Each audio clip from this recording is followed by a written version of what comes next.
The air in the Appalachians is thick with the smell of pine needle decay and deep, ancient earth. It's a scent of beautiful isolation, the kind that both clears the mind and whispers of things better left undisturbed. For a man like Elias Vance, a meticulous cartographer's apprentice from the bustling, grid-structured world of upstate New York, this wilderness was not a refuge, but a final frontier. He was 28, too sharp for the office job, and driven by a need to inscribe his name on a piece of geography no one else had dared to touch. His obsession centered on a tattered, coffee-stained journal he'd bought at a rural auction. It was the diary of a long-dead logger named Silas Thorne, dated 1883, who had worked the deep, untamed tracts of what locals vaguely called the Whisper Wilds. Most of Thorne's entries were prosaic, detailing board feet and weather. But one page, a rough sketch and a trembling paragraph, spoke of something impossible. The Ghost Creek, a silver vein that flows where there should be only stone. I charted it for 2 miles. The water is cold as dread and makes no sound. It is not on any survey. By morning, the map I drew of it was wet, though the paper was dry. Eli's mentor, an aging academic with a healthy respect for both science and superstition, had warned him sharply. The Whisper Wilds is named that way for a reason, Eli. It doesn't want to be found. It certainly doesn't want to be drawn. But to Eli, the mention of an unmapped, flowing body of water was an irresistible mathematical challenge, a glorious break in the mundane reality of modern topography. He packed his most precise instruments: a new, highly sensitive GPS, a traditional sighting compass, a leather-bound survey book, and enough freeze-dried meals for a week. He parked his dusty, reliable Jeep at the end of a barely maintained logging road, a place where the asphalt simply surrendered to the roots and rocks. The transition from the ordinary world was immediate and profound. The woods here were different. The trees were giants, their canopies so dense that the afternoon sun filtered through in meager golden coins. The silence was unnerving, not the friendly quiet of nature, but the absolute, crushing silence of a place that deliberately absorbs all sound. After 4 hours of trekking, using Thorne's obscure landmarks, a lightning-blasted hemlock, a bizarre arrangement of river stones too regular to be natural, Eli found it. It wasn't a creek, not really. It was a river. It was perhaps 20 feet wide, flowing with an impossible stillness that defied the rugged, steep terrain. The water itself was the color of liquid obsidian, so dark it absorbed the light, yet it moved with a glassy, unbroken surface. Crucially, it made no sound. No rushing, no lapping, no gurgling over stones. It was just a black, silent ribbon of water threading through the forest floor. Eli knelt at the bank. The temperature radiating from the water was strikingly cold, even colder than the shadowed air. He felt a nervous, almost primal thrill. He was here. He had found the impossible. He pulled out his GPS. Clean, blank slate. The device confirmed he was deep in the forest, but the satellite imagery showed no river, only continuous, unbroken tree cover where he sat. His heart hammered with a blend of scientific victory and burgeoning dread. He quickly set up his camp 50 yards back from the bank, choosing a small, flat clearing near a cluster of old, strangely healthy rhododendrons.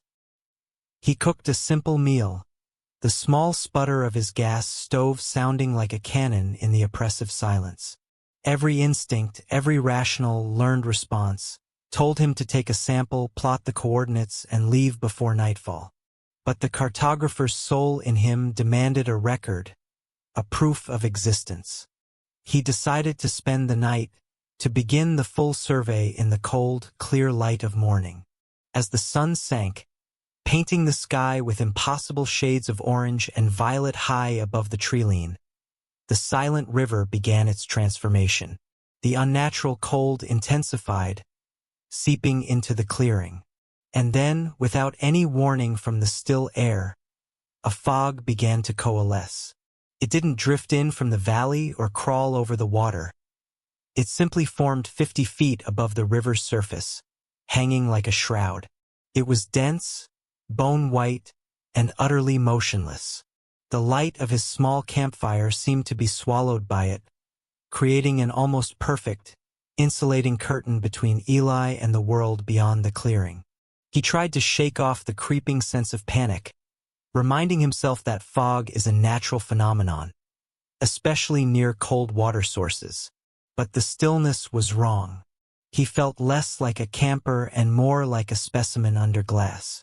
He pulled out his map and compass one last time. The needle, usually so precise, was jittering, refusing to settle, spinning a few degrees clockwise, then counterclockwise, as if trying to locate a magnetic north that was constantly shifting. His hand trembled as he recorded the bizarre reading. "This place does not want to be mapped," a tiny, cold voice whispered in his own mind. He looked toward the riverbank, now obscured by the hanging, silent fog. He saw no movement, heard no sound, yet he had the overwhelming, suffocating certainty that he was not alone. Something was watching the man who dared to draw a line across its secret face. He zipped up his tent, leaving the campfire to slowly expire, pulling the sleeping bag tight around him, not for warmth, but for the comforting illusion of a barrier. The world has boundaries, and some secrets are best left unmapped. The allure of the unknown is powerful, but true wisdom lies in recognizing when curiosity becomes an act of dangerous disrespect. Eli closed his eyes, the cold air seeping into his bones despite the fabric walls. The last thought before he succumbed to a fitful sleep was a chilling realization. He had driven hundreds of miles, crossed rough terrain, and braved local warnings, all for a river that his own, expensive, satellite-linked equipment claimed did not exist. What was he charting if not water? And what power held the map he was drawing if it could erase a river from the sky? The morning broke not with the familiar sounds of the Appalachian dawn, the raucous call of jays, the drip of dew from the leaves, but with an unbearable, immaculate silence. When Elias Vance unzipped his tent, he found the world outside washed in an impossibly bright, clear light. The hanging fog had dissipated entirely, leaving the air crystalline, yet still carrying that undercurrent of profound, unnatural cold.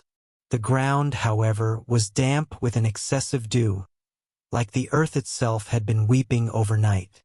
Eli, the pragmatic cartographer, needed to regain control. Fear, he reasoned, was merely a lack of quantifiable data. He forced himself into the mechanical routine of his profession.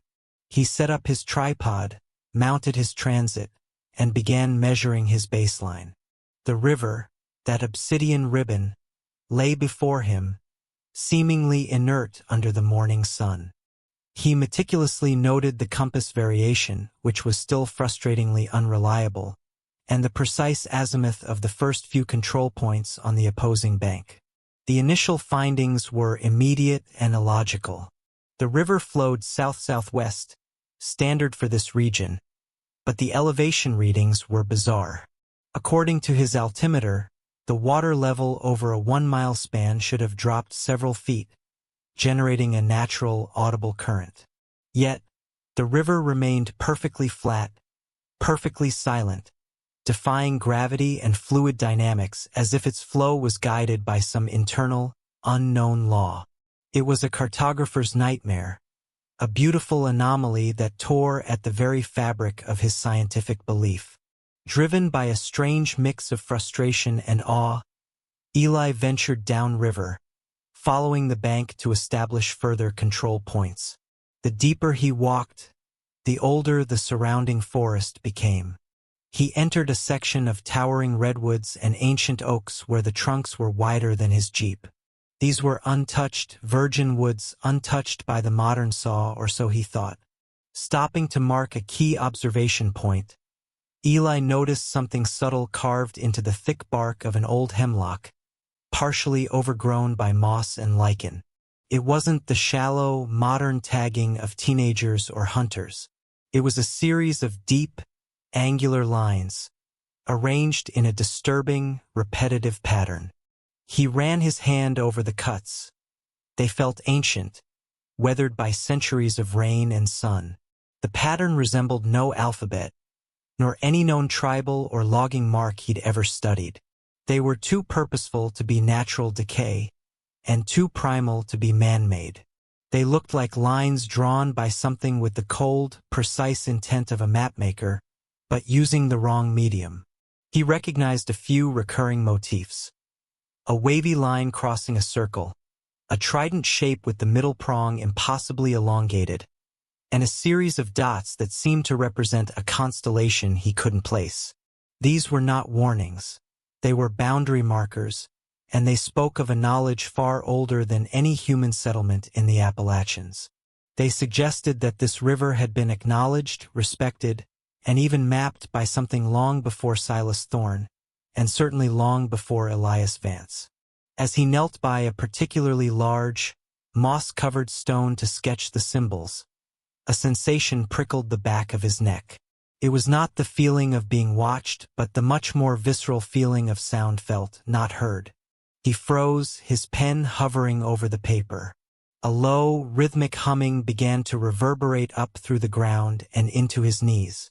It wasn't a mechanical drone, but a deep, resonant tone, like a colossal, invisible tuning fork being struck far beneath the water. It was a pulse, the very heartbeat of the silent river. Eli straightened up, his scientific mind demanding he record the frequency, but his body was rigid with sudden terror. He turned slowly toward the water, certain he would find its surface vibrating. But the surface remained still, black, and glassy. The rhythmic humming immediately ceased the moment he faced the river. He spent 10 minutes, heart pounding, listening to the crushing silence, then turned his back slightly to retrieve his survey stick. The low hum instantly returned, louder this time, a subterranean thrumming that felt like a pressure headache building behind his eyes. He spun around. Silence. The river was a flawless mirror reflecting the ancient trees and the bright blue sky. He decided to test the phenomenon, turning his back and then pivoting swiftly. Each time, the result was the same. When his eyes were off the water, the river pulsed with sound. When he looked, it was perfectly mute. It was an intelligence, he thought wildly, or perhaps a guardian. A force that permitted sound only when it knew it was not directly observed. He forced his focus back to the immediate area. His eyes swept across the water's reflective surface one last time, checking for abnormalities, dismissing the idea of simple echoes or an acoustic illusion. And that's when he saw it. It was instantaneous, gone in the space of a single breath, but utterly undeniable. For a fraction of a second, his reflection in the water was not his own. It was the reflection of a gaunt, perpetually wet figure. A man in archaic, dark clothing, his face long and pale, his eyes fixed on Eli with an expression of profound, tired judgment. The reflection was there, distinct and horrifying, and then it was gone, replaced by Eli's own wide, terrified face staring back at the sky. Eli gasped, stumbling back from the bank, dropping his survey stick into the soft mud. He looked wildly around the opposite bank, then upstream, then downstream. Nothing, just the endless old trees and the black, silent water. The river was too narrow to hide a figure easily, and the banks were too steep for someone to vanish without a sound or splash. The reflection had not been of a physical presence. It had been an image suspended in the water, a ghost in the mirror of the world. He recovered his stick, his hands slick with cold sweat. He looked down at his leather-bound field book, the meticulously drawn lines representing his attempt to tame this place with geometry. He noticed that the ink detailing the river's first segment, the line he drew only this morning, was bleeding. Not smudging from moisture, but subtly bleeding outward, the line dissolving into the fibers of the paper as if rejecting its inscription. Respect is the true compass in the wilderness. Eli's scientific arrogance. His decision to rationalize the unnatural cold, the silence, and the warnings was now being met by a supernatural force that was actively challenging his reality. He realized that traditional knowledge and local warnings, even those that sound like superstitions, must be respected, for they represent boundaries the rational mind cannot perceive. Eli backed away from the water, carefully avoiding the carved, ancient markings on the trees. The humming had stopped entirely, but he felt that crushing cold judgment in the air. He had come here to chart a river, but the river was charting him. The faint, unsettling reflection of the figure, the guardian of the silent water, remained burned into his vision. Who was this entity, and what did it want with the man who tried to draw a line across its secret face? Eli knew he should leave, but the dissolving ink on his map, the physical proof of this terrifying, unmapped secret, was now the single most important artifact of his career. He had to follow the river further, if only to understand the impossible forces that were actively fighting his pencil. A man trained to find certainty in numbers cannot easily accept chaos. For Elias Vance, the sight of the spectral reflection, the gaunt, judging face in the silent river, was an assault on his sanity. He spent the remainder of the morning violently cleaning his transit and checking the calibration of his instruments, performing a desperate, physical ritual to banish the psychological terror. It was a shadow, a trick of the light, he repeated, even as the cold certainty that it was a warning solidified in the back of his mind. He was rationalizing, but his pride demanded that a map be completed. He decided the best course of action was to move upstream. If he could find the river's source, the geological explanation for its impossible flow and silent nature might be revealed, breaking the hold of the folklore. He packed his high-tech GPS and altimeter into their cases, acknowledging their uselessness.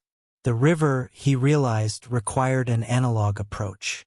He would measure it with muscle and chain, using the old-school methods of distance and angle, refusing to be defeated by a localized magnetic anomaly or a mirage of the mind. He began his traverse, painstakingly measuring the distance with a surveyor's tape and marking points with bright orange flagging ribbon tied high on the tree branches. The forest here seemed to close in on him, the ancient trees leaning in, observing his slow, invasive progress. The silence was his only companion, an oppressive blanket that made the rustle of his own clothes sound like shouts. He began to miss the humming from the previous night, for at least that was a sign of something alive, however unnatural. After nearly a mile of difficult work, struggling through the dense, root-tangled undergrowth, he paused to mark his latest station. He set his tools down on a flat stone, took a drink of water, and then slowly straightened up. His blood ran cold. 10 yards downstream, seated on a massive, perfectly smooth boulder in the middle of the river, a place where the water should have been too swift to allow such a perch, was a man. He was old, profoundly gaunt, and dressed in heavy, dark wool clothing that appeared perpetually saturated with water, clinging to his frame like a second skin.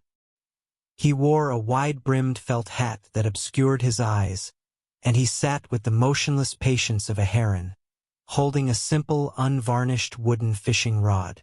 The hook and line dipped into the black water, but the river, as always, made no sound. No line hiss, no bobber motion, no splash. This was the figure he had seen in his reflection. Eli knew it instantly, not from any clear visual identification, but from the overwhelming, immediate drop in temperature and the sheer, paralyzing weight of his presence. The river guide. Eli, the man who had confronted bears and storms, found himself unable to move, unable to speak, paralyzed not by fear of violence, but by fear of acknowledgement. To speak to this figure was to admit the supernatural was real, that his map was not just of water, but of a metaphysical boundary. Finally, forcing his breath out, Eli managed a weak greeting. "Hello. Didn't see you there. Are you having any luck?" The old man didn't turn his head or acknowledge the question. His voice, when it came, was a dry, rasping whisper that seemed to come not from his throat, but from the moss on the stone, or the deep roots beneath the river. It was a voice that belonged to the geology of the place. "You draw a line across what is not meant to be spanned," the guide said, his head still facing the water. Eli swallowed hard. "I'm a surveyor. I'm just charting an anomaly. It's a professional task." The guide's silence stretched for a full minute, interrupted only by the rustling of Eli's own anxious breath.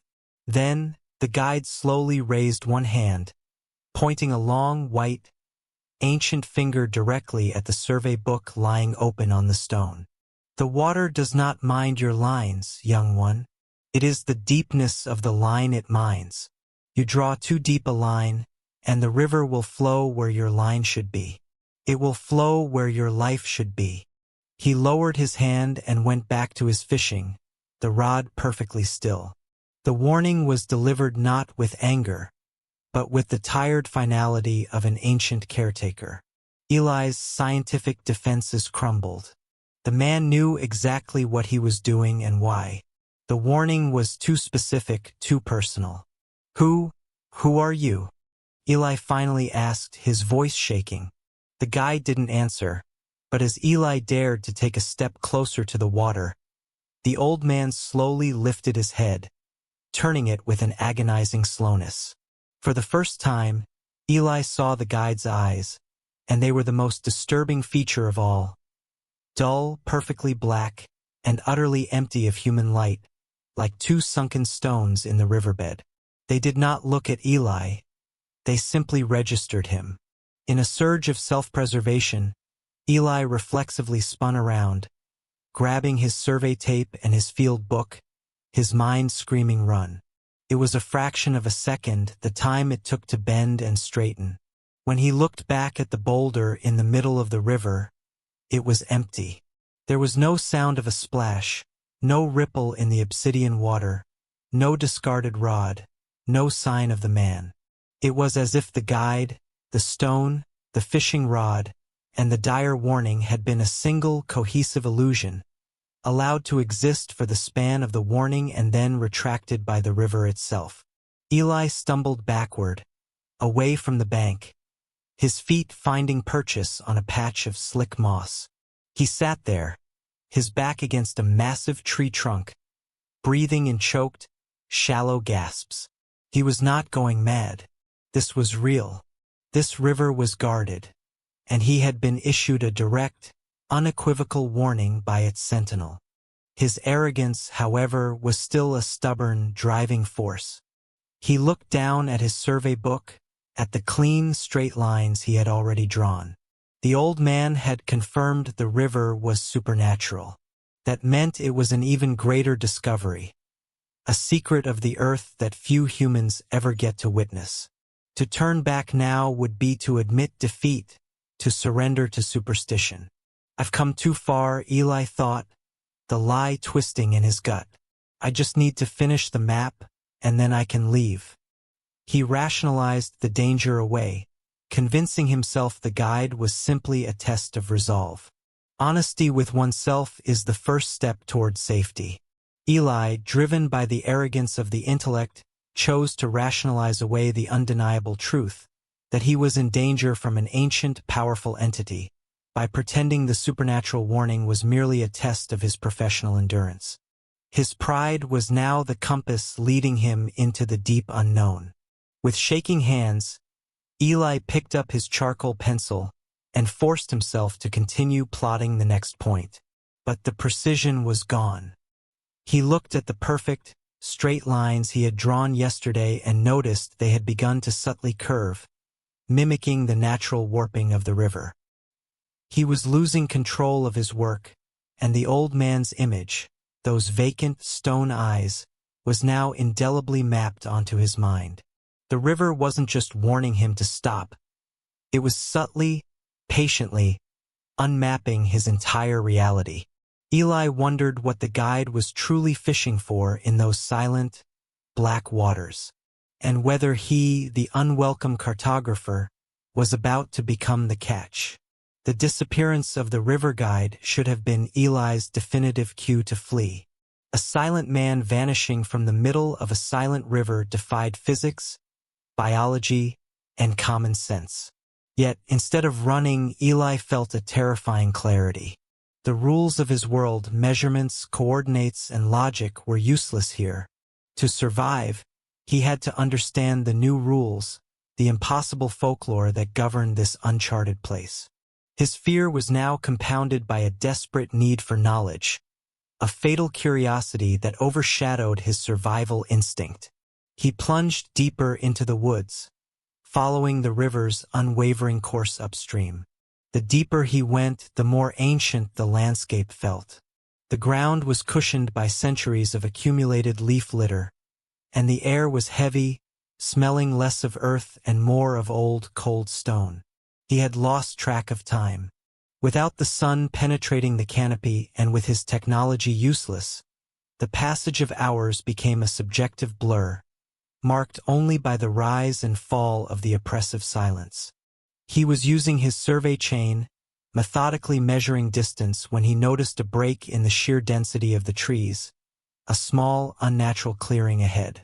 The forest seemed to actively resist him, the thickets of thorny brush grasping at his clothes, making him fight for every yard. When he finally pushed through the last barrier of overgrown briars, the sight before him stopped him dead, causing the heavy chain to drop from his numb fingers. Nestled directly on the riverbank, partially submerged in the dark water, was a cabin. It was clearly the abandoned structure of a 19th-century logger, built from massive hand-hewn cedar logs now turned silver-gray with age. The structure was tilted, suggesting the riverbed had shifted beneath it, and the black, silent water lapped softly, or rather pressed, against the front porch beams. It was a picture of perfect, forlorn decay, a tombstone marking the fate of his predecessor. This had to be the place of Silas Thorne, the man whose diary had led Eli here. What was most disturbing was not the cabin's age or its condition, but its impossible situation. The river flowed around it, yet several lower logs were clearly beneath the waterline. The laws of wood and decay suggested the cabin should be sodden, moldering, and collapsing. Yet, despite the obvious water exposure, the structure held a strange, impossible sturdiness. Eli cautiously waded toward the porch, the silent water feeling like liquid ice against his boots. The wooden steps groaned in protest, a small, welcome sound in the suffocating quiet. He pushed open the heavy front door, which was not rotted but merely swollen shut. The interior was a stunning, baffling preservation. While dust lay thick over everything, the air inside was completely dry, a sharp, almost mineral dryness, like the air inside an ancient desert tomb. The room was sparse. A rusted iron stove, a single wooden cot, a small desk beneath a grime-streaked window overlooking the river, and a shelf of surprisingly well-preserved leather-bound ledgers. It was a space that had been submerged in the river's shadow for over a century, yet remained untouched by humidity or water damage. The river was flowing through its existence, but refusing to flow into its structure. Eli's focus immediately went to the desk. There, tucked beneath a heavy lantern, was the final volume of the logger's diary, the one Eli had not purchased at auction. It was thin and brittle, and the leather cover was inscribed with the initials ST. His hands trembling, Eli opened the book. The handwriting was Silas Thorne's, the same careful, looping script from the previous entries, but the final pages were frantic, scrawled with an almost unbearable pressure that threatened to tear the paper. The final, legible entry, dated simply October 1883, read, "I followed it to the source, to the place where it begins and ends at once. The silent water is not water, but time made visible. I mapped it, fool. To draw a line around a dream is to trap oneself within the edges of the nightmare. The guide has returned. He does not ask for the map. He is waiting for the cartographer." The very last lines were written vertically in the margins, so faded they were almost invisible. He said, "I drew too deep a line. I am running out of ink. I am running out of time. He will finish the map. We will finish the map." A cold wave of dread washed over Eli. The guide was not a hallucination nor a metaphor. He was a very real, non-human entity that had hunted his predecessor, Silas Thorne, for the very act of charting the river. And Thorne, in his final, terrified moments, had realized the moral lesson too late. His curiosity had been reckless. Eli realized he was facing not a geological puzzle, but a curse. The moment he began drawing the river, he had taken Thorne's place in the narrative. As the gravity of this realization settled upon him, the oppressive silence in the cabin was broken. It was not the guide's dry rasp, but a multitude of soft, overlapping whispers. The sound seemed to emanate not from the air, but from the stone chimney flue connected to the rusted stove. The whispers were indistinct, a chorus of weak, desperate voices, like the sound of sand being poured over dry parchment. They weren't speaking in any known language, but their intent was terrifyingly clear. They sounded like encouragement, urging him on, draw, finish the line, chart the way. Eli stumbled backward, hitting the back wall, scattering dust motes into the shafts of weak sunlight. The whispers intensified, becoming a soft, hungry chorus. "Don't stop. Finish the map. We are waiting for the border." These were not the voices of the guide, but of the river itself, or perhaps the lost souls of those like Thorne, who had drawn the deep line and were now trapped within the silent flow. They wanted the map completed, not so they could escape, but perhaps so Eli could join them, defining the borders of their timeless prison. He seized the brittle diary, stuffing it into his canvas bag, a desperate need to escape this suffocating place overwhelming him. He had to get back to his camp, review his notes, and find a way out. He had followed the river upstream to find its source. Instead, he had found its history and his own impending fate. Curiosity is only valuable when tempered by prudence. Eli had the chance to heed warnings from the living, his mentor, and the spectral, the guide. But only the physical evidence of his predecessor's downfall, Silas Thorne's final, desperate diary entry, finally broke through his scientific arrogance. The greatest danger is not the unknown, but the failure to learn from the known mistakes of the past. Eli bolted from the cabin, the heavy door slamming shut behind him with a resonant, hollow thud. He didn't look back at the strangely preserved structure or the beckoning chimney. He ran, not towards the source, but back downstream toward his camp, his mind reeling from the revelation. The guide was coming for the map. Thorne's final entry was an echo of his own future. But the whispers of the lost cartographers still pursued him, urging him to finish the drawing. He held the key to the river's mystery in his bag, Thorne's final diary. But now he understood that the key was meant to lock him in, not let him out. Was the guide waiting for him at his camp? And how long did he have before the river decided to finish the map and his life for him? The run back downstream from Silas Thorne's impossible cabin was a blur of panic and adrenaline. Eli Vance was no longer a curious scientist. He was prey fleeing a patient, invisible hunter. The brittle pages of Thorne's final diary, tucked tightly into his bag, were not a clue, but a death sentence delivered by a ghost. The guide is waiting for the cartographer.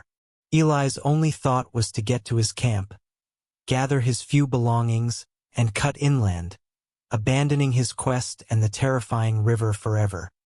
He burst into his small clearing, gasping for breath, the familiar sight of his orange tent and fire pit offering a fleeting illusion of safety. He frantically tore open his backpack and pulled out his primary survey book, the one containing all his meticulous measurements of the river's course.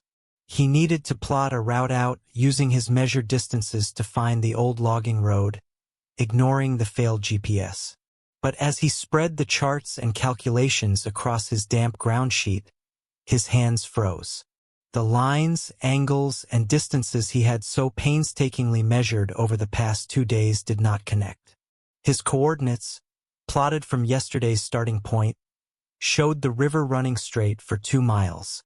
Yet, today's coordinates, measured from the cabin upstream, showed the river curving in a long, dramatic arc. If he overlaid the 2 sections of the map, they met in a way that was geometrically impossible. According to his own objective measurements, the river had looped back on itself, doubling the distance between his camp and the cabin, effectively making the path he had run 2 miles long instead of 1. Eli checked the numbers again, his eyes scanning the precise notation of angles and distances. Every number was correct, yet the resulting map made no sense. It was as if the river had extended its own banks and course, adding a length of water that hadn't been there hours ago. The river wasn't just silent. It was fluid in reality, changing its geometry to trap those who tried to define it. He had spent the morning mapping a river that, by afternoon, had already changed its mind about where it flowed. He staggered to his feet, turning slowly in a circle, trying to orient himself using the surrounding forest. The massive, identifiable trees, the blasted hemlock, the unusually tall sycamore were all gone. The trees surrounding his camp now were a monotonous, endless density of ancient, undistinguished oak and pine. The river, through its impossible looping, had pulled his clearing from the recognizable edges of the Whisper Wilds into its terrifying private core. He wasn't just lost. The map itself had been erased and redrawn around him. The air grew heavy again, and the oppressive silence, which had been momentarily shattered by his frantic running, returned with a crushing finality. But this time, it was accompanied by something new and profoundly unnerving. Eli heard it first as a faint, rhythmic slosh. Not the loud crash of a wave, but the soft, gentle, almost apologetic lapping of water against a shore. He looked immediately toward the riverbank, 50 yards away, but the sound wasn't coming from there. He looked behind his tent, then toward the high ground where he cooked. The lapping sound was coming from the dry ground all around his camp. He knelt, pressing his hand against the dark, loamy soil. It was damp, yes, due to the cold air, but solid. Yet, the distinct, unmistakable sound of water gently hitting a rock or a bank was audible everywhere he listened. A subtle, constant shush-shush that encircled his small clearing. It was the river's way of marking its territory, letting him know that even when he was 50 yards from its banks, he was still completely submerged in its influence. The boundary of the river was no longer its banks. The boundary was the perimeter of his camp. He was camping on an island in an ocean of forest. He looked up, a cold, breathless dread seizing his throat, knowing instinctively what was coming. The river guide was not a phantom that lingered near the water. He was the river's patient enforcement, and there he was, standing just beyond the faint orange halo of Eli's recently rekindled campfire. Where the shadows of the woods began, was the river guide. He was closer than before, far closer than the 30 yards that separated him from the riverbank. He was entirely motionless, yet his presence was a physical weight, pressing the air out of the clearing. The guide was clearly sickeningly wet, His dark clothes glistened. His long white hair was slicked flat against his temples, and tiny, continuous streams of black water ran down his face and dripped from the brim of his wide hat. He made no movement, no threat, but his vacant, stone-like eyes were fixed not on Eli, but on the open survey book lying on the ground sheet. The cold Eli had felt before was nothing compared to this.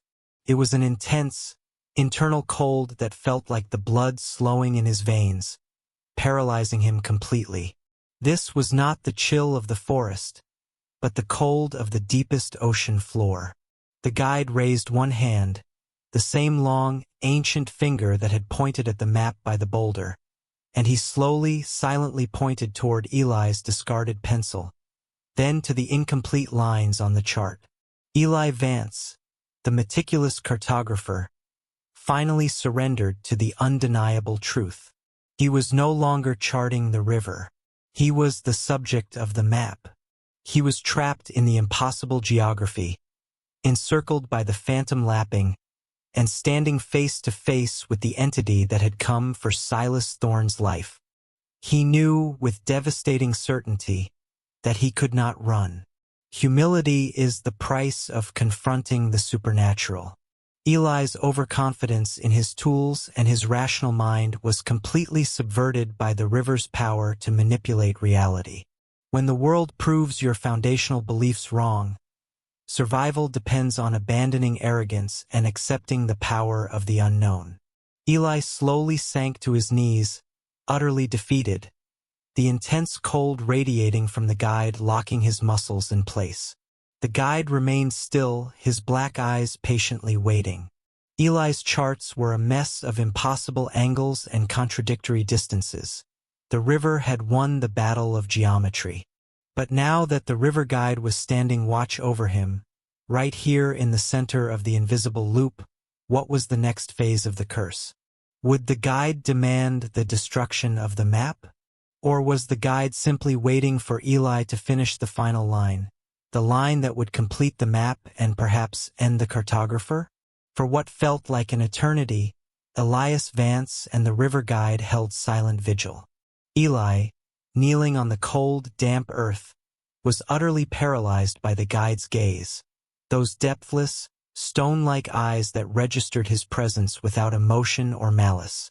The guide did not move, but the intense, internal cold radiating from him was a physical barrier, more solid than any wall.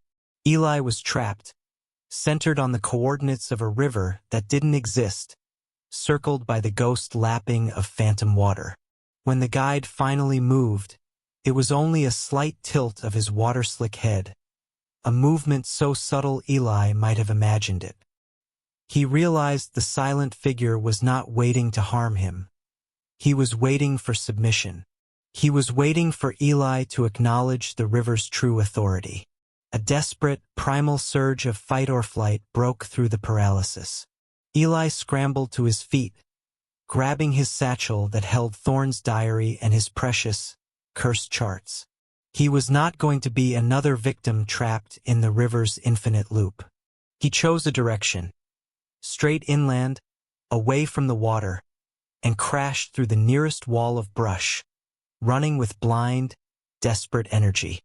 He ran for perhaps 10 minutes, ignoring the grabbing thorns and the twisting, uneven roots.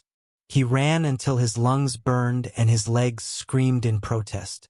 Finally, exhausted, he collapsed against a towering black oak, gasping for air, certain he had created enough distance to break the river's spectral gravity.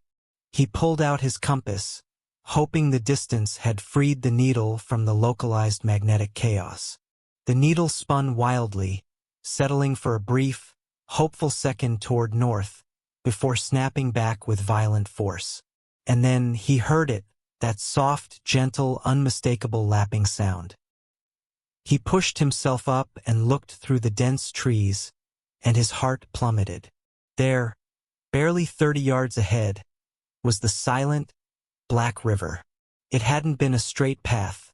The forest had subtly and magically steered him in a massive, impossible curve, always delivering him back to the water's edge. The river was a living labyrinth, and the moment he tried to run, the physical world bent to keep him near its flow. Utterly defeated, Eli walked back to the water's bank, near the point where he had emerged. He noticed a shallow indentation in the mud where an object must have rested for decades, and then, half submerged in the silent current, he saw the dark, decaying outline of an old canoe. It was little more than a husk, mostly sunken, held together by ancient, waterlogged cedar. Kneeling on the bank, Eli reached out and scraped the thick, black moss from the rotting gunwale. Carved deeply into the wood, in a flowing, slightly archaic script, was a single word: lament. The boat of the lost, the vessel of those who had defied the river and found their eternal journey cut short. The sight of the name was a profound blow, a tangible connection to the history of the curse.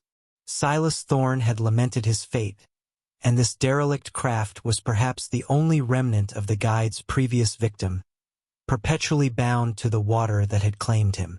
Eli looked back toward his camp, now faintly visible through the trees. The guide was still there, a pillar of wet shadow, unmoving.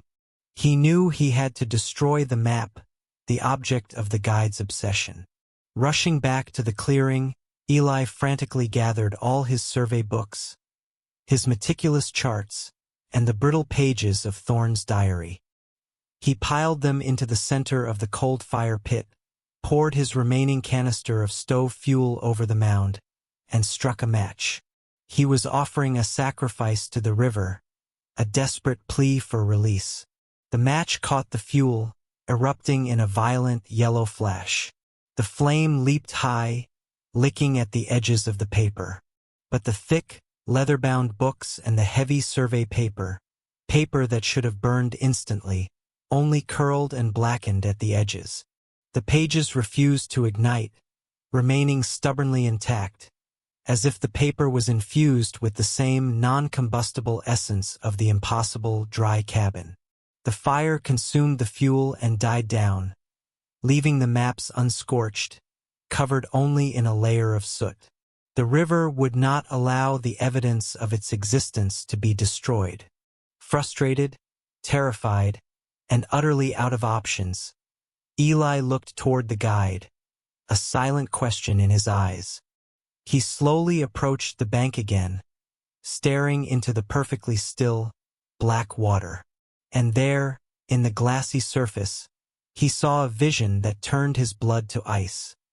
The reflection of the guide. It was not the accurate reflection of the man standing 50 yards away in the shadows. This reflection was grotesque, stretched horizontally, composed of thin, watery lines that looked like contour maps. And the reflection moved before the real guide did. The reflected figure slowly raised his hand toward the water, and a second later, the actual guide, standing in the clearing, mirrored the movement. The river was not just holding the guide. The guide was the map. He was the living, walking embodiment of the cartographical curse. He was the consciousness that defined the borders and demanded the fatal line be drawn. Moral lesson of Part 6. The consequence of violating sacred boundaries is often the loss of self-determination. Eli tried to escape, and the river showed him the futility of physical effort. He tried to destroy the map, and the river showed him that his fate was already decided. The ultimate danger lay in the arrogance of thinking human will could overcome ancient, elemental law. Soft closure. Eli backed away from the water, leaving the stubborn, non-burning map in the fire pit. He now understood that the only possible way out was not through running, nor through destruction, but through a radical change in perspective. The river guide was not a violent ghost, but a relentless, patient force of nature waiting for him to play his part. If he couldn't destroy the map, he had to complete it. But how do you finish a map when the very ground you stand on is constantly rearranging itself? Eli knew he had reached the point of no return. His next action would determine whether he left a chart behind or became a warning carved into a sunken canoe. Having failed to escape and having failed to destroy the evidence, Elias Vance made a choice born of desperation and the stubborn arrogance of his craft. He would finish the map. He reasoned that the curse was tied to the incomplete nature of the charting. If he could somehow capture the river's entirety, if he could define its elusive borders, perhaps its magic or the guide's hold would be broken. If he was doomed, he would at least die having achieved the impossible cartographical feat. He spent the entirety of the following day working with a feverish, manic intensity. The river guide stood watch from the edge of the clearing, a silent, wet statue that never moved. Eli ignored him, focusing only on the measurements. He reverted entirely to his old-school methods: paces, chain, compass bearings, and triangulation. He ran the surveyor's tape up and down the banks, plunging into the icy water to fix sight lines, recording angles until his fingers were stiff and raw. He was pushing the limits of physical endurance and the edge of sanity. He managed to chart what felt like a significant portion of the river, detailing every curve, every slight deviation. He even attempted to integrate the bizarre, impossible loop he had run into his map, marking it with a dotted line and a desperate note: geometry fails here. As the day wore on, and the dense forest floor deepened into shadows, a strange, exhausting satisfaction settled over him. He had fought the magic with logic, and for now the lines on his paper were holding true. He returned to his camp just as the light failed, his body aching, his mind spinning with numbers and angles. The river guide was gone, vanished back into the shadows and the phantom lapping that continued to circle the clearing. Eli collapsed by the cold fire pit, too weary to eat, staring at the map he had salvaged from the soot. The chart was a mess, stained with dirt and the ink that kept trying to bleed, but it was the most complete record of the river ever made. He finally drifted into a shallow, uneasy sleep, the heavy stillness of the woods pressing down on his tent. Sometime deep in the night, he woke with a start. The air was colder than ever, carrying the smell of wet earth and something metallic, like old pennies. He heard no sound, but the light had changed. A faint, sickly green glow had appeared outside his tent. It wasn't the glow of his headlamp or the moon. It was a cold, subterranean illumination, like the light produced by submerged phosphorus, or perhaps the decaying flesh of something that lived only in the dark. Eli slowly, fearfully, unzipped his tent flap. The light source was a spectral, hovering sphere, about the size of a human head, suspended 4 feet above the ground. It floated silently over the center of his campsite, casting long, distorted shadows of the trees. It was a classic ghost light, or ignis fatuus, folklore come chillingly to life. But the most terrifying element of the phenomenon was its target. The ghost light was positioned directly over his makeshift workstation, the place where he had laid out his day's charting efforts. The unholy green glow intensely illuminated his map, the very map he had spent 12 hours creating. Eli crawled out of his tent, pulled toward the uncanny light. He looked down at the paper. The light didn't just illuminate the map. It seemed to peer into it. He saw that the meticulously drawn lines of the river's course were now subtly, horribly wrong. His day's work was completely invalidated. The river had not just bent its course overnight. It had rewritten its path along the entire segment he had charted. A long, straight section he had measured was now curled into a series of tight oxbow loops. A steep, precise angle had been smoothed into a gentle, flowing curve. The geographical data he had captured just hours ago had been deliberately, magically inverted. The river flowed where it pleased, constantly shifting its contours to prevent definition. The realization hit him with the force of a physical blow. The river was actively resisting his attempt to impose order. The moment he charted a section, it changed its mind, rendering his effort a monumental, arrogant waste of time. His pencil strokes were not capturing reality. They were triggering the river's magical volatility. The ghostly green light pulsed softly, seeming to hover and wait, illuminating the futility of his labor. It felt like an intelligence, an ethereal eye mocking his scientific endeavor. It was proof that the river was not a physical place to be measured, but a mystical, living boundary that defied the very concept of a static map. Humility is essential when facing powers beyond comprehension. The arrogance of trying to impose rigid human logic like cartography on a volatile, mystical natural force is a grave error. Eli learned that the river wasn't passively challenging him. It was dynamically changing its nature because of his interference. You cannot chart something that exists only to remain unchartable. Eli stood shivering in the ghostly green light, the silent, pulsing sphere exposing the uselessness of his map. His hope of using logic to break the curse was extinguished. The guide was not waiting for the map to be completed. He was waiting for Eli to realize that the map could not be completed. The river was making him work tirelessly, only to pull the ground out from under him, slowly grinding him down into submission. Eli knew then that every line he drew simply dug his own grave deeper. He looked at the hovering ghost light. Was this light a part of the guide, an extension of the river's watchful eye? And if drawing the map was fatal, what other path, however terrifying, remained? The cold, green ghost light finally winked out, plunging the clearing back into oppressive darkness. Eli was left alone, kneeling over the ruined chart, his scientific mind finally shattered. The river was alive, intelligent, and actively mocking his efforts. Every line he drew was a defiance, and the river responded by rearranging its very being. The only certainty left was the constant, phantom lapping sound that encircled his position, and the knowledge that the river guide was always near. He felt a profound, exhausting despair. The academic pursuit was dead. The quest for glory was futile. All that mattered now was survival.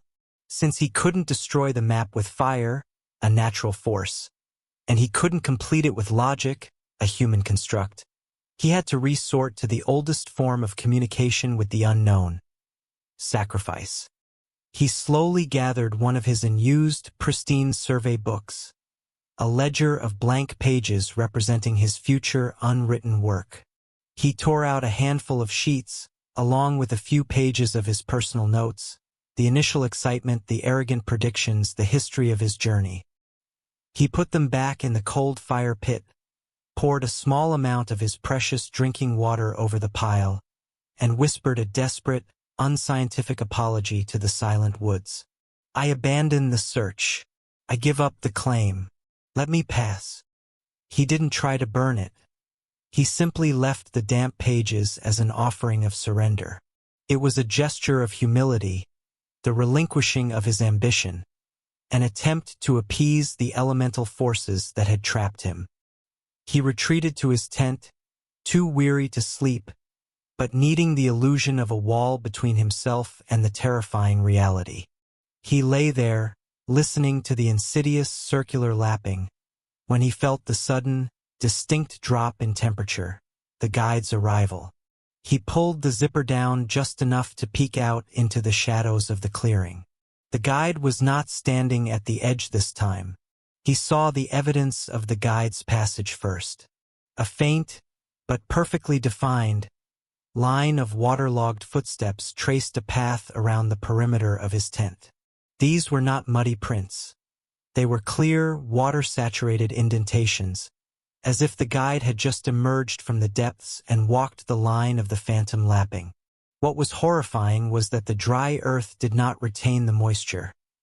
The footprints were already fading as he watched, like a quick, impossible evaporation. Yet, The path they described was a deliberate, patient circle around his sleeping structure, following the perimeter where the lapping sound was loudest. The river guide was physically patrolling the boundary of his prison. The line of footsteps ended abruptly at the very zipper of his tent. Eli froze, every muscle in his body rigid. The guide was standing directly outside the thin fabric wall, separated from him by only inches. He could feel the intense, bone-chilling cold penetrating the tent fabric, a cold that spoke of deep, silent water and centuries of waiting. Then, the oppressive silence was finally irrevocably broken. The voice was not the dry rasp Eli had heard before. It was a deep, resonant echo, a sound that seemed to come from everywhere and nowhere, vibrating in the ground and in the air simultaneously. It sounded like water moving through deep, hollow stone. "You offer paper, little cartographer." The voice boomed softly, the volume somehow terrifyingly low yet profoundly clear. "You offer ink and ambition. These are fleeting things. The river accepts them not." Eli squeezed his eyes shut, unable to move, unable to breathe. The voice continued, closer now, a chilling whisper that seemed to emanate from the very air beside his head. "The line you draw is a boundary. The line you seek is the end of the map. But tell me, Elias Vance," the guide asked, the question hanging heavy in the freezing air, "do you know where the map ends or where you end?" The question was a profound, existential challenge. The guide wasn't asking for the source of the river. He was asking Eli to define his own physical and spiritual limits, to define the line between his life and the cartographical obsession that had led him here. To complete the map meant defining the end of the river. But here, in the loop, the river's end was the same as his own. Eli finally understood. The curse wasn't about the map at all, but about the lesson. The guide was forcing him to confront the truth that some places, and some lives, are meant to remain undefined and unconquered. Sacrifice requires relinquishing something truly essential. Eli's initial sacrifice of mere notes was rejected. The guide demanded a deeper, more profound surrender. The sacrifice of his professional identity and his obsessive belief in defined boundaries. The true cost of disrespecting the wild secrets is the loss of one's sense of self. Eli lay there, hyperventilating, the freezing cold a constant pressure against his skin. The guide's footprints were gone. The voice had retreated into the vast silence, leaving behind only the rhythmic, phantom lapping. The guide had given him the ultimate, terrifying riddle, a philosophical challenge that was also a matter of life and death. He wasn't waiting for Eli's lines to connect on the paper.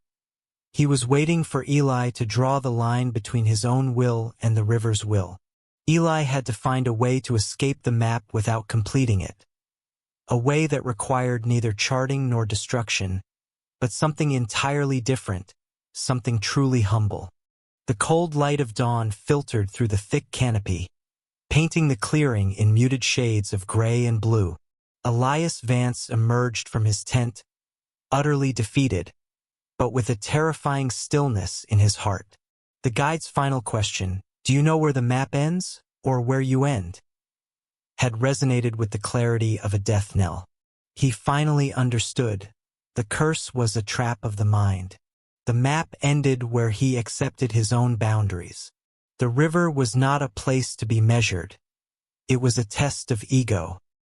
He stood by the cold fire pit, looking at the soot-stained charts he couldn't destroy. He didn't try to measure anything or run any new calculations. He simply breathed the cold, silent air and waited for the inevitable. He didn't have to wait long.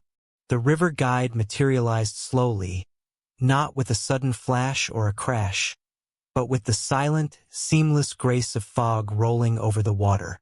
He was standing directly in the center of the clearing, precisely where Eli's tent was positioned, right on the invisible coordinates that define the impossible loop. The guide was completely wet, water running constantly from his hat and clothes, forming a shallow, perfectly clean puddle beneath his feet. In his hand, the guide held a piece of dark, water-smooth driftwood, pointed at one end, like a primordial pencil. He held it out and slowly pointed to the ruined survey book lying open on the ground.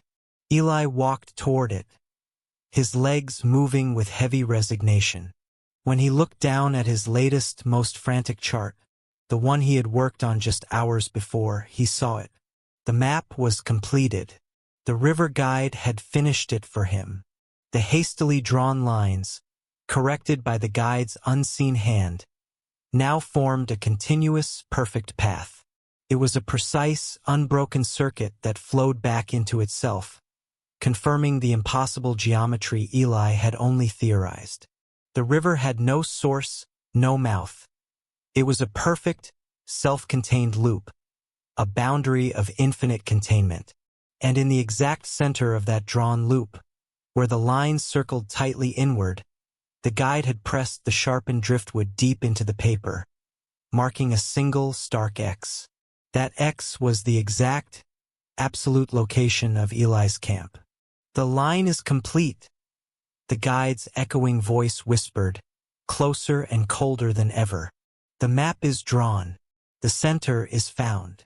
Eli stared at the X. He wasn't charting the river. He had been trapped within its circumference, destined to become the defining, permanent feature of the cartographer's lament.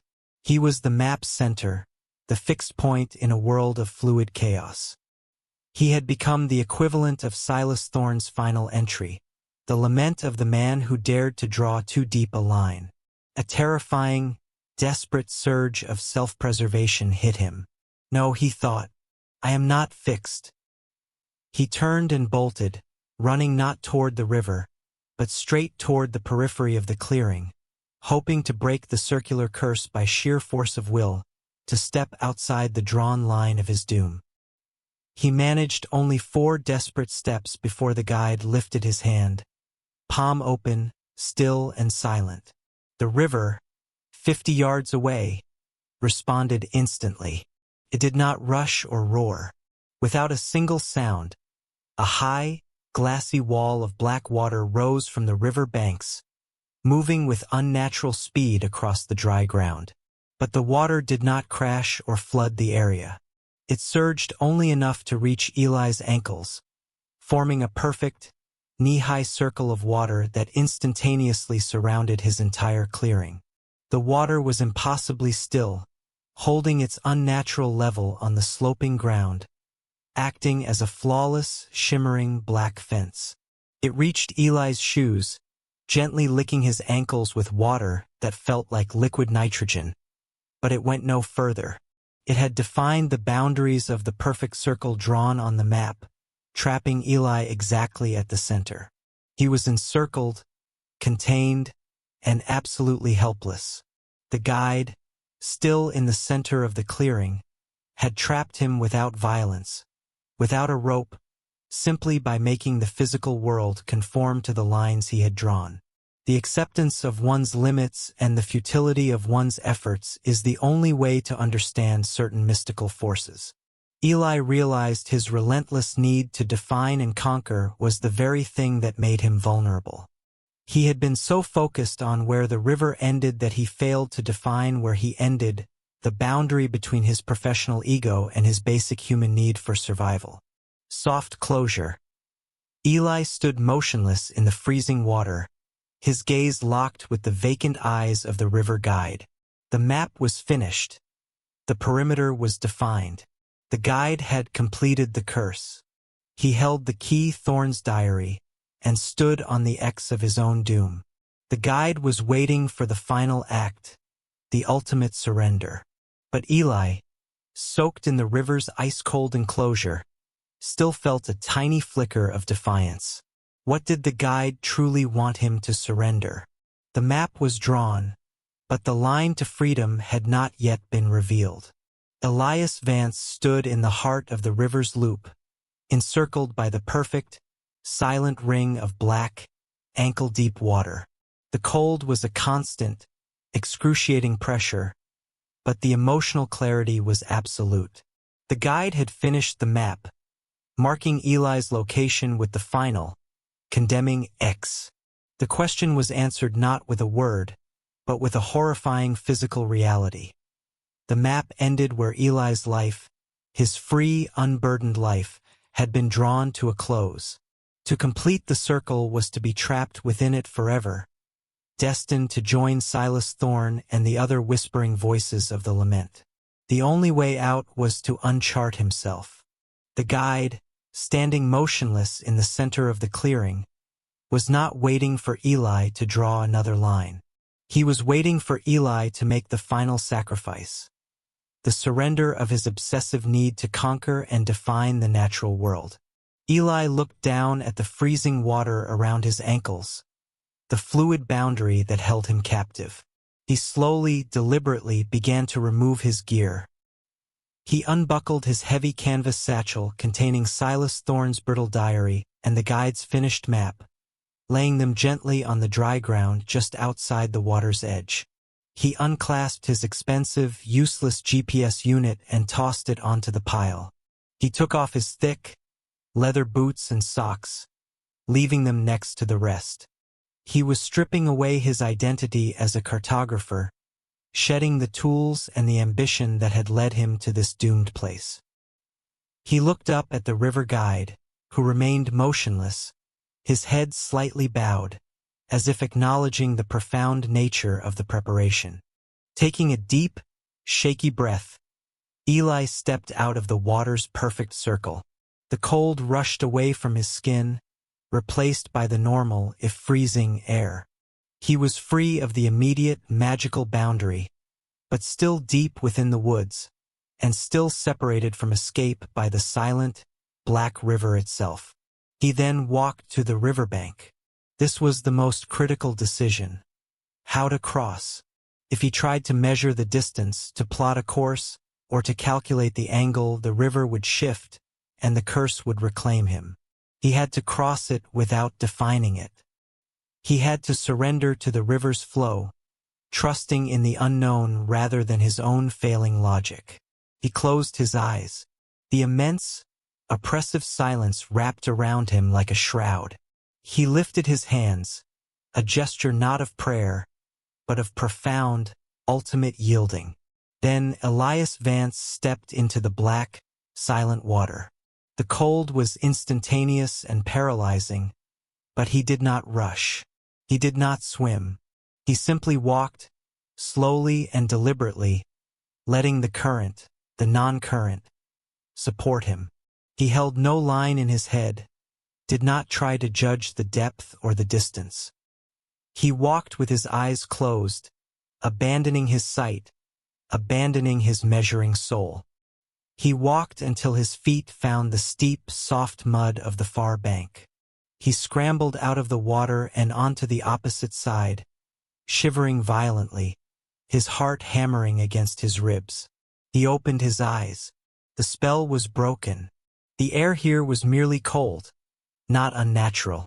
The shadows were long and deep, but they were the normal shadows of a dense Appalachian forest. He looked back at the river, the black, silent ribbon.